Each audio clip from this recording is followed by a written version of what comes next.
J'ai parlé pour le groupe qui a fait un appel pour un vrai débat sur les problèmes de mal-développement dans notre pays.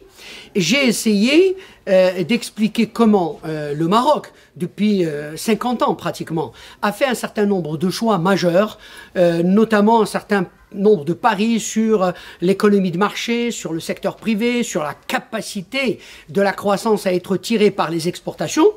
Et on s'est aperçu aujourd'hui un constat objectif montre que malheureusement ces paris ont été perdus.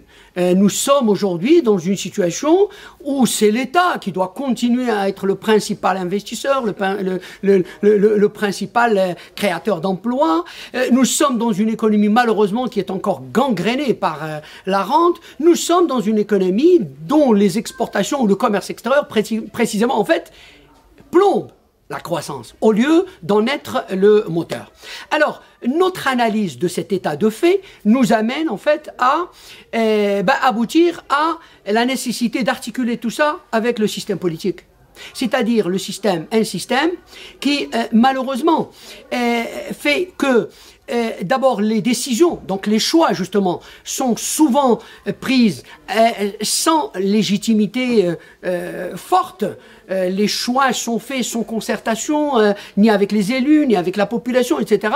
Ce qui évidemment pose un problème. Ensuite, les mises en œuvre des décisions, donc des stratégies, cette mise en œuvre est souvent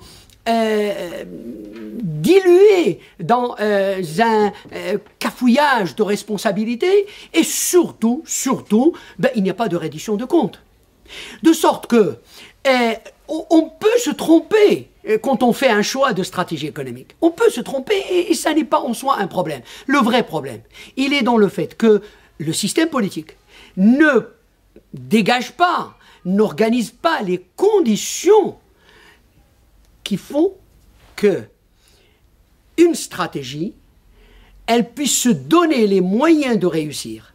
Le système politique, en fait, ne dégage pas les mécanismes qui permettent tout simplement de tirer les leçons d'une expérience, avec ses heures et ses malheurs, mais d'en tirer les conséquences et d'aller de l'avant, c'est-à-dire de corriger.